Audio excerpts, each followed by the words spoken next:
Wala nang maraming paligoy-ligoy pa, diretso sa punto na.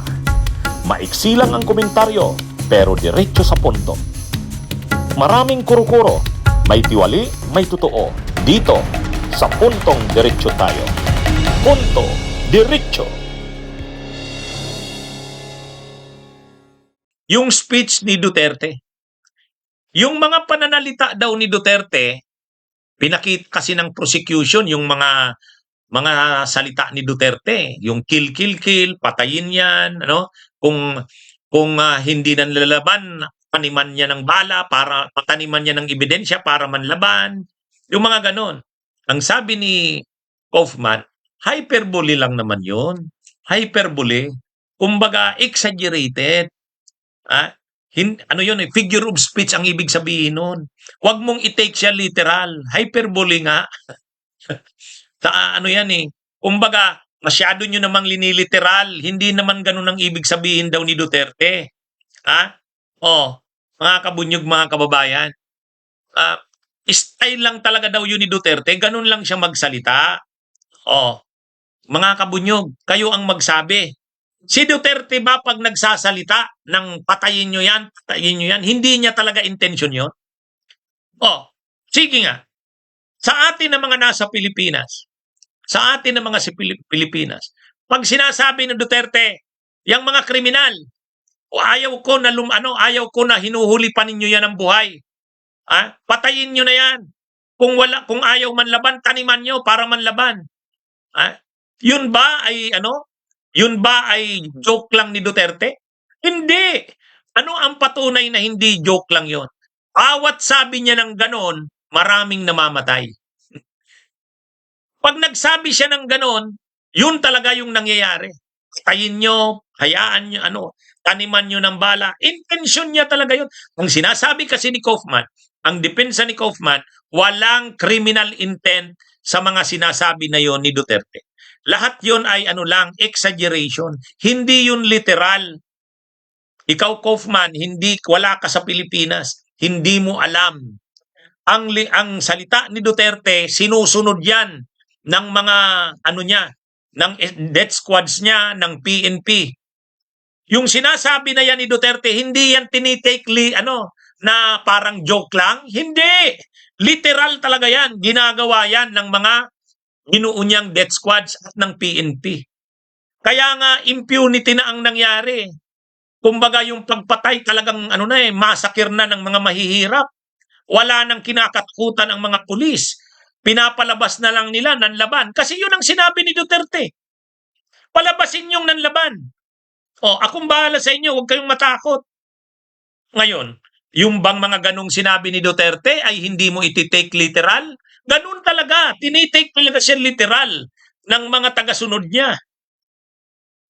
Kaya medyo nga naiyak yung isang mother ng dalawang biktima, anak niya pareho napatay sa drug war ni Duterte. Nandun sa dahig kasama nila Attorney Chrissy Conte. Anong sabi niya? Naiiyak kami, naiiyak daw siya sa sinasabi ni Kaufman na hindi naman totoo yung mga pagpatay na nangyari. Kung mayroon man daw mga pagpatay, isolated case yun, hindi yun dahil sa mga sinabi ni Duterte. Hindi yun order ni Duterte. Sus, mga kabunyog, mga kababayan. Tayo ang nakakaalam kung ano ang nangyari sa Pilipinas. Bakit ngayon dinideny nyo yan? Akala ko ba sabi ni Duterte, papanindigan niya yan? Akala ko ba sabi ni Bato, sige, kasuhan nyo kami. Papanindigan namin. Walang mali sa ginawa namin. Ginawa namin yan para sa bayan. Bakit ngayon, hindi niya nila hinaharap yan? Si Duterte nagtatago na. Ayaw nang humarap, ayaw nang magpakita. Kung ano-anong palusot. Unfit daw siya to stand trial. Si Bato nagtatago. Kaya nga masama ang loob ng mga biktima kahapon. Kahit man lang makita nila si Duterte harap-harapan, hindi. Pinagbigyan kasi ng ICC. Mabait din ang ICC. Due process. Sige, pagbigyan natin. Kaya mga kabunyog, mga kababayan, alam ng ang mamamayang Pilipino, alam na kapag nagsalita si Duterte, yun ay totoo, seryoso siya doon. Pag sinabi niyang papatayin ko kayo, totoo yun. Si Kaufman, pilit niyang dinidepensa na hindi naman daw literal yun. Kung may nangyari man daw na mga pagpatay dahil doon, isolated case yun. Walang relasyon sa sinabi ni Duterte. Ha? O sige nga, ang mga DDS na nanonood dito, ha? Akala ko ba dinidepensa niyo si Duterte na pag sinabi ni Duterteng patay, totoo yan, gagawin niya talaga yan. Di ba ganun yung depensa? Bakit dinideny ni Kaufman ngayon? Di ba? Di ba mga kabunyog, mga kababayan? Ay di ba ganun ang argumento ng mga DDS? Totoo yan. Ha? Talagang si Tatay Digong, hindi kayo papatawarin yan. Kung sinabi niyan, gagawin niya yan. O, di ba ganun ang inyong depensa? Bakit ngayon nagbago na? Ang depensa na ni Kaufman, hindi naman totoo yun. Yung mga sinasabi na yun ni Duterte, hindi daw yun literal. Ay di ba kayong mga DDS, literal yung tinitake yun? Proud kayo doon. Di ba? Proud kayo doon. At sa tingin niyo tama lang yun. O bakit ngayon? Dinideny na. Ha?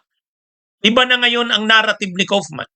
Ang sinasabi na ngayon ni Kaufman ay hindi naman totoo yun na order niya yun. Ano niya lang yun. Ganun lang talaga siya magsalita. Style niya raw yun ang pagsasalita. Hyperbole. Exaggerated. Ganun daw. Hindi daw dapat tinitake literally. Okay.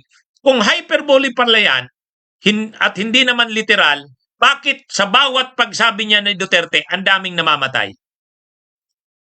Oh, ibig sabihin, hindi yan hyperbole sa mga tao ni Duterte na nagsasagawa ng mga pagpatay. Talagang literal 'yun. Pag sinabing patay, patay. Pag sinabing taniman ng bala ay taniman ng pilitin yung manlaban. Totoo 'yun. Alam natin yan sa Pilipinas kung ano ang nangyari sa bansa natin. Alam natin yan. Bakit ngayon dinideny nila yan? Dahil alam nilang mali yun. Akala ko ba tama yung pinagagawa nila? O di dapat kung tama yung pinagagawa nila, di dapat ang depensa nila dyan, tama lang yun kasi nilinis talaga ni Duterte ang Pilipinas sa mga kriminal. Ba't hindi yun ang depensa nyo? Ba't hindi yun ang depensa nyo? Bakit binabago nyo? Dahil alam nyo na hindi tama yung ginawa nyo.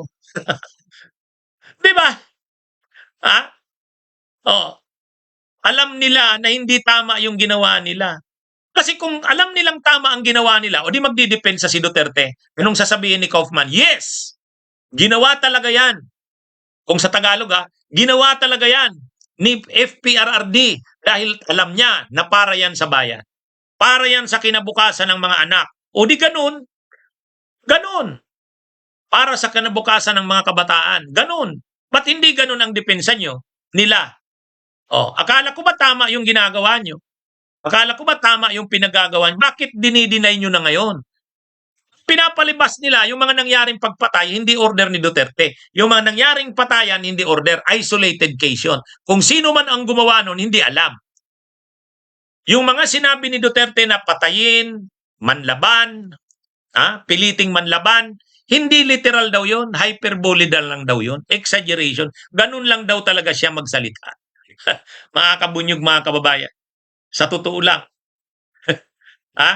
Kaya itong mga nangyayaring ito, wala. Kung titingnan mo yung argumento ni Kaufman sa kabuuan, wala. Hindi makakatay. Ano na? Unang-una, dinideny na ni Kaufman yung mga nangyari. Dinideny niya. Hindi naman daw si Duterte talaga nag-order ng ganun. Kala ko noon, ang sabi ni Duterte, yes, akong nag-order niya. O anong mali? Papanindigan ko yan. Ginawa ko yan para sa kinabukasan ng mga kabataan. Bakit ngayon hindi na ganun? Kahit ang mga DDS dati ganun. Sabi nila tama lang ang ginawa ni Tatay Digong. Bakit ngayon ang pinapalabas na nila hindi naman ginawa yon ni Tatay Digong nila? Diba? Bunyog, bunyog, halikan na kasama ka. Bunyog, kapag buklod ay may pag-asa. Luzon, Visayas, Mindanao, isa ang pananaw. Sa bagong Pilipinas ang bunyog isisigaw. Bunyog, bunyog.